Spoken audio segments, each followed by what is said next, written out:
Welcome everybody to the Building Equity Podcast. I'm James Schlimmer. I'm John Bowens. And we're here today to talk about foreclosures. And John Bowens has the tendency to make me laugh on set. John Bowens has the tendency to make me get excited. By no means, John, are we excited about foreclosures. We are not excited about foreclosures. It's a very unfortunate situation for many people in a life event that can be very distraught. It really, really is. Now, that being said, we are creating a podcast for real estate investors, and real estate investors have asked us for more information about foreclosure data throughout the United States. So what we wanted to be able to do is every single month come to you guys and really give you a foreclosure report. And we're going to be able to look at the national level. Very soon, you can head over to IRA Title Pro and you can get your state-specific foreclosure report. And we can really even drill into the zip code level if you want to. Yeah, so James, what I'm looking for as an investor and a lot of folks that are part of my tribe, what we're looking for is a resource that we can go to and we can point, click, and really filter down to individual locality. So, I can Google and look online and, find some kind of macro data with respect to what's going on with foreclosures.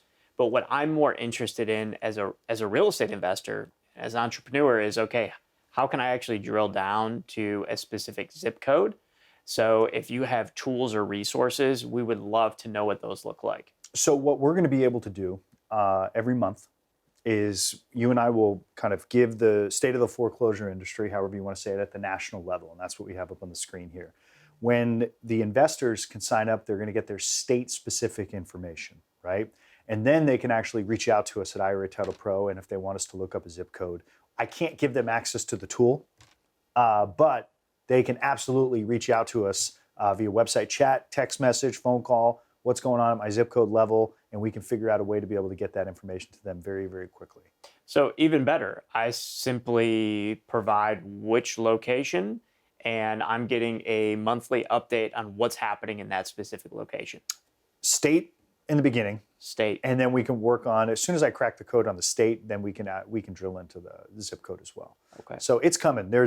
We're very excited to bring this data to the table. Not excited about foreclosures, but excited about getting this data in the hands of investors so they can make decisions. Now, another disclaimer, John Bowens, we're not giving financial advice, are we? We are not, never. What are we doing here? Information, education, and hopefully, as I always say, inspiration for folks to look at investing through a little bit different lens. Obviously, we talk a lot about self-directed IRAs, self-directed solo 401ks, creating tax advantage dollars, but looking at ways to invest beyond the traditional financial markets, being able to invest in real estate and other types of real estate-based investments. And this foreclosure report is brought to you by IRA Title Pro. So if you're using your self-directed IRA to buy and sell real estate, you should know about IRA Title Pro. Head over to IRATitlePro.com.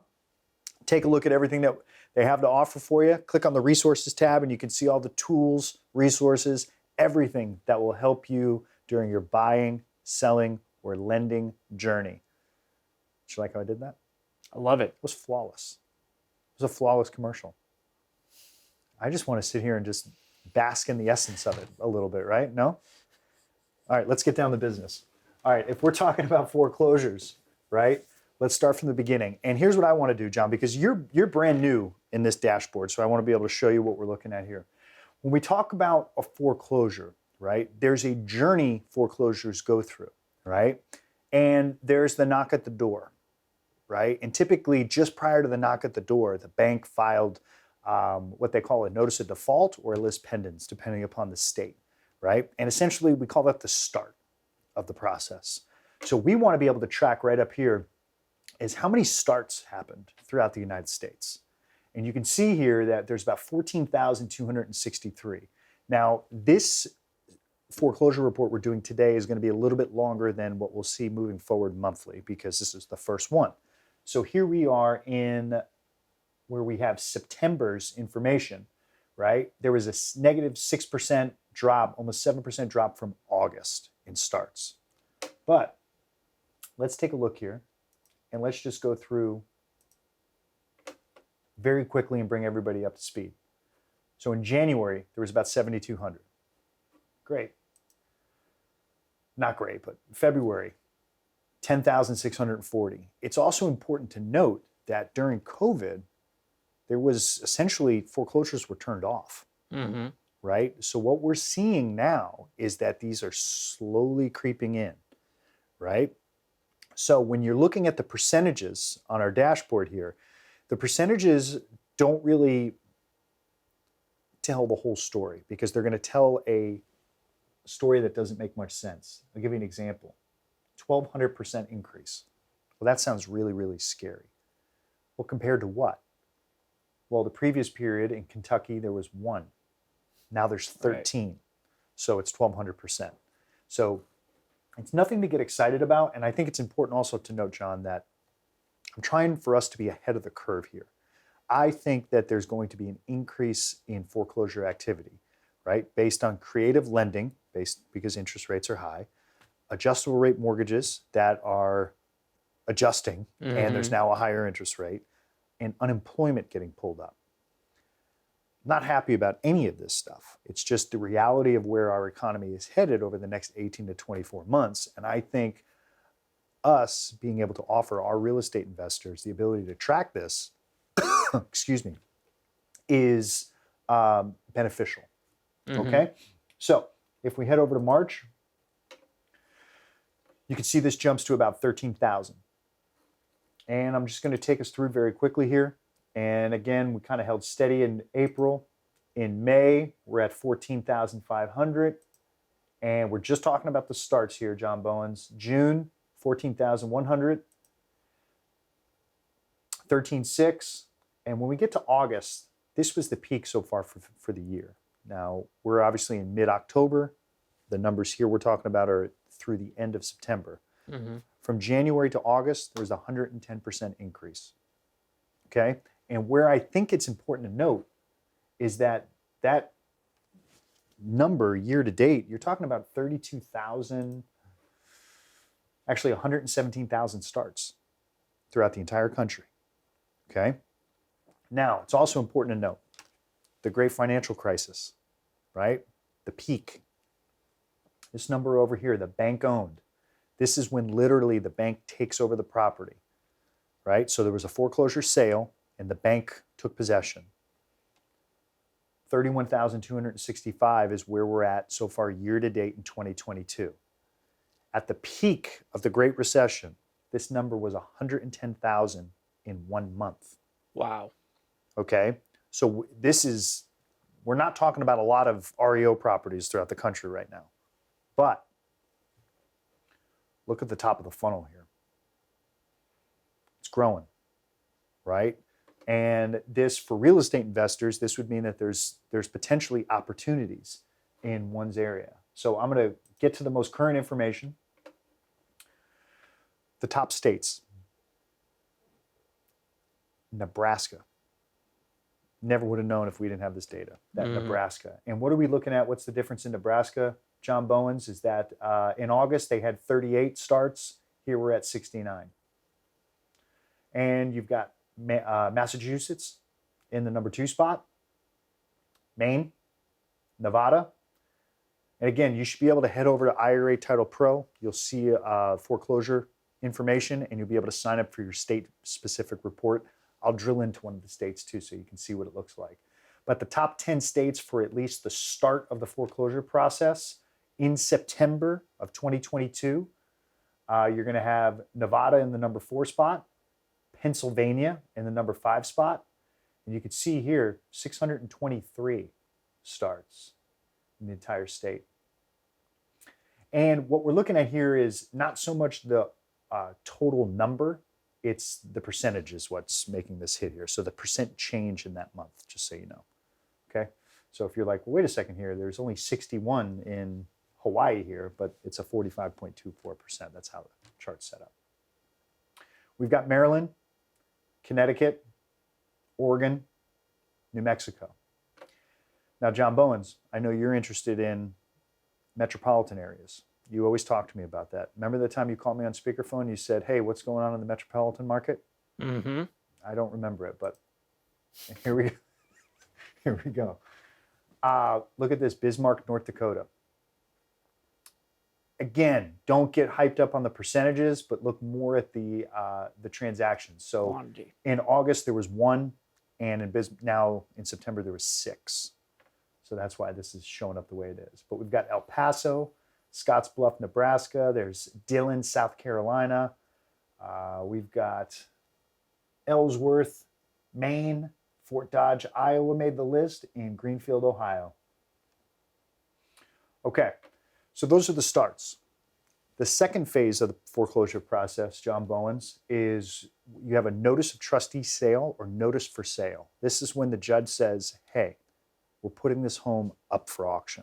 Right. Okay, so that stage right here is important, and investors would care about because, well, how many went up for auction, right? Especially in my local area.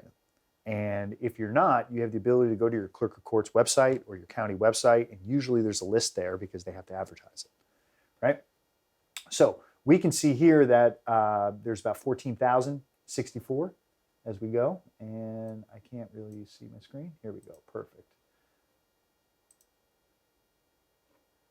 And when we start looking here at the top areas per states for notice of trustee sale, notice of foreclosure, which is kind of step 2. Again, North Dakota, Vermont, Michigan are making the list, Kentucky, Massachusetts, New York, Connecticut, PA, and New Mexico. Now, bank-owned properties. Why is it interesting if it's bank-owned? Because typically the bank is going to sell it below market value. So there's a deal to be made there, right? So we want to be able to track that as well. Now, when I come in here, can you give me a state that you think investors would be interested in, John Bowens? Indiana. Indiana. Let's take a look. So I'm going to come over here to state. We're going to scroll down, and we're going to go to Indiana. And let's make sure the period is right. So this is going to be the most current period. So we can see here, they had, from starts, they had a 25% decrease from August, and a 10% increase from August in stage 2, notice of sales, and 98 actual transactions. But you can see here on the map, the pin dots, as we come in, where they are located. And you can see right around Indianapolis is going to be a high concentration here. Give me another state, John Bowens. Let's try Ohio. Ohio.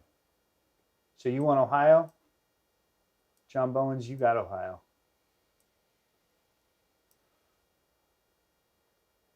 That number seems so high. What's the period? That's the whole year. So here's a look right here, John Bowens, of the entire year to date. There's been 10,000 starts, about 5,000 notice for sales, and then fully all the way through, about 1,500 all the way through. Compare that in a given month here. You can get a look here at the heat maps where the highest concentrations are. So if we were to kind of zoom in, you could see right outside of Canton, you could see right outside of Columbus, and you could see right outside of Dayton. I know that a lot of investors that watch us are in the Ohio area. So you have the ability to look. And you live up there too, right? And Cleveland, yep. All right, why don't you give me a zip code? Let's go with 44134. 44134. And this just gives us the ability to drill in even closer, right? So you can see we are right in Cleveland, and you can see that there's been 8 starts, and this was September, 4 notice of sales, and there was actually no finishes all the way through, right? But if you're in this zip code, 44134, you can obviously look at the county and get a feel for what are these sales. They're on the website right now. Make sense? Yep. All right.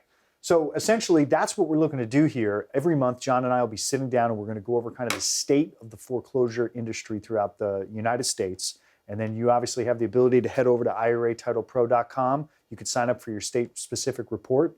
And again, if you're doing any buying and selling of real estate with your self-directed IRA, you should know about IRA Title Pro. Head over to IRATitlePro.com.